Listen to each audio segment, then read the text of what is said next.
Righty-ho. So, what we've got here is a couple of reels. This reel, I got them both with the mower that I bought.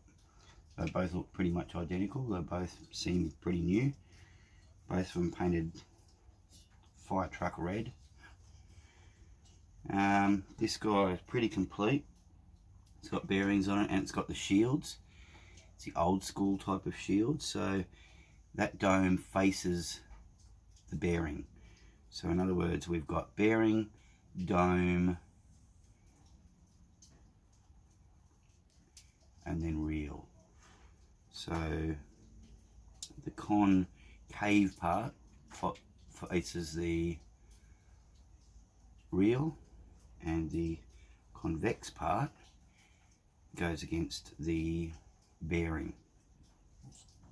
Now I have these shields from Georgie Boy at Mo's Parts. Mo Parts Oz, sorry. Sorry, Georgie. So they're just slightly different. They're not domed like the other ones. They've got a shoulder on them.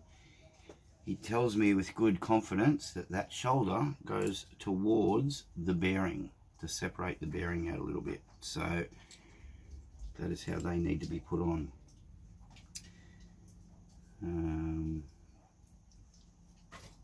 Doesn't matter what way the bearing goes on, as long as you've got that dome towards the bearing. Right, this guy here I'm probably going to sell at some point, or I might keep it as a spare. Haven't really decided yet.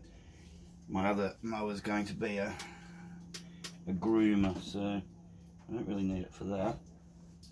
So I haven't decided yet. But anyhow, let's get this guy going.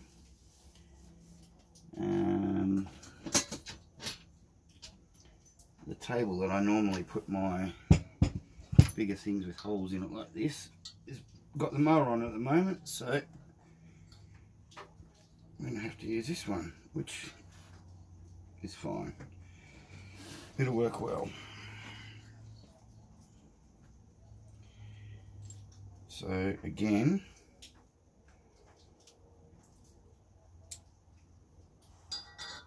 I might stick a little bit of grease in these.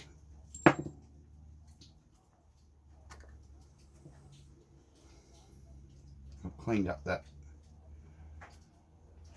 shaft a little bit.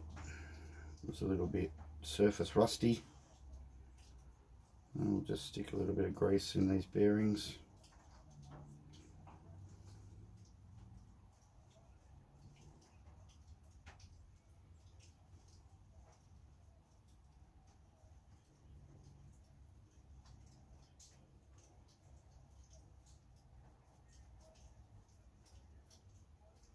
Don't need too much, just enough to help you. Help the whole process. Okay, we need a rag, as usual. Grease everywhere. So we want the shield like that, and then our bearing on next. Now in order to get these bearings on, there's probably numerous ways to do it. I just happen to have a little tool here that's going to work trick. So I'll get my rubber mallet and see how he goes first before I step it up. That's going on very easy, very nicely. Okay.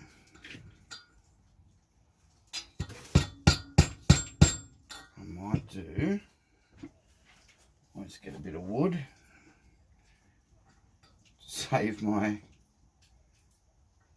rubber mallet from being wrecked.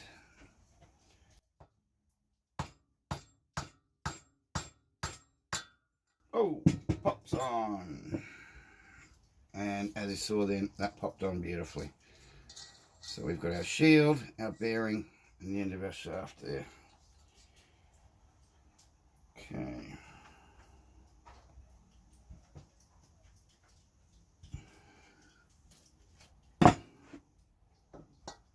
always super handy to have little pieces of timber like this, because the amount of times that you just need to raise something, sit something, make something a bit more secure is a lot. So this guy on, and this guy in here.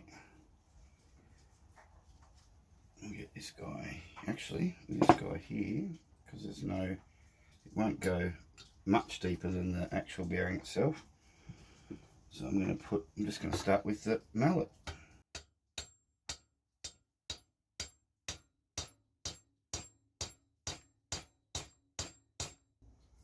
Okay, so that's gone on a little ways. Just needs a little bit more persuasion.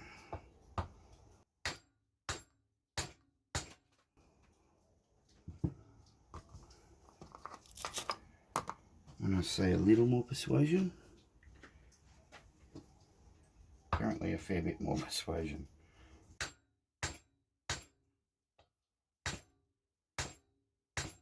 Remember, I am only using a rubber mallet here. That's gone on more. I think a couple more hits here, and we should be fine.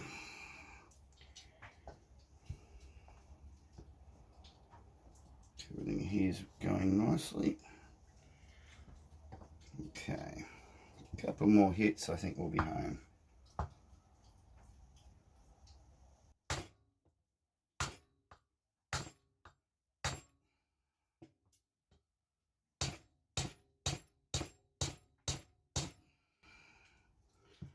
Okay, so I'm not 100% sure why that's not going all the way. Still got a little bit more play there. I'm going to continue to persist with that. Stop banging into the camera for you guys so that you don't get annoyed with me. I'll be back. Okay, so what I ended up being able to do was grabbing a socket that fitted the inner diameter, tapped it down with a good old trusty, and now she is spot on. So now when we look at that bearing, it's perfectly flat, and we're ready to put that guy into the, that guy is finished, and we're ready to put him into the machine. Rightio, so everything's together with our reel. We've got the bearings all the way down to the end on both sides, and that flush at the top. Time to put him in. So you just carefully feed that through the hole there, just watching all the other bits and pieces that you don't scratch your paint. Okay, now at this point in time, that little lip on this side of the housing is where that bearing goes up to, all the way up to that. That leaves a little gap behind the non-chain side of the reel, and originally there was a little piece of foam in there, little to stop grass and rubbish and that going into the bearings. But again, we've got sealed bearings there, and this housing is going to come down nice and tight on it, and that little nipple is sealed, so I reckon we're going to be pretty safe just pushing that over as far as we can and getting the top of our housings on there. Whoa, this is tight. Okay, that's fun. Alright, make sure your screws are all the way up, because you want to just be able to put that flat down. Use the screws to put that down. over that bearing. Okay, so that fits there very nicely.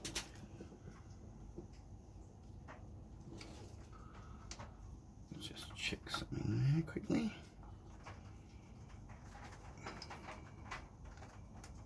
No, that's beautiful. Screws all the way out, using the screws, put it down into position.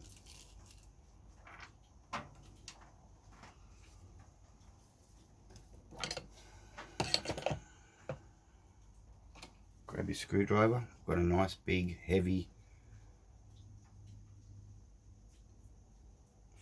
Phillips head.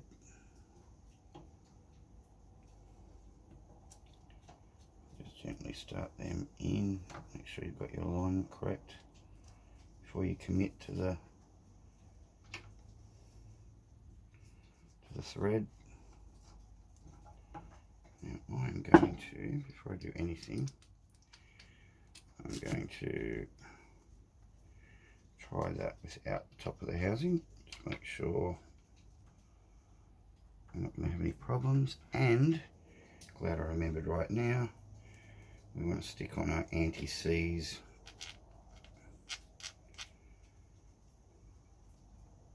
lubrication.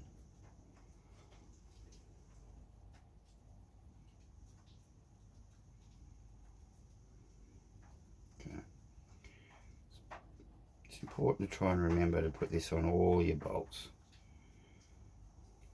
As I've said in previous videos, and as you've probably heard from other people, it's going to make it easy to take it off if necessary, easy to put it on, and prevents seizing down the track.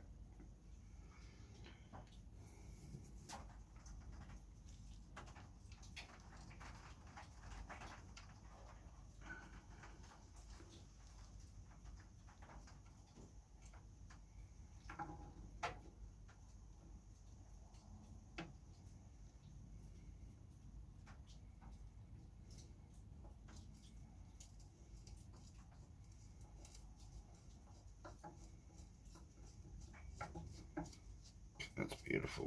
Let's go in there easy.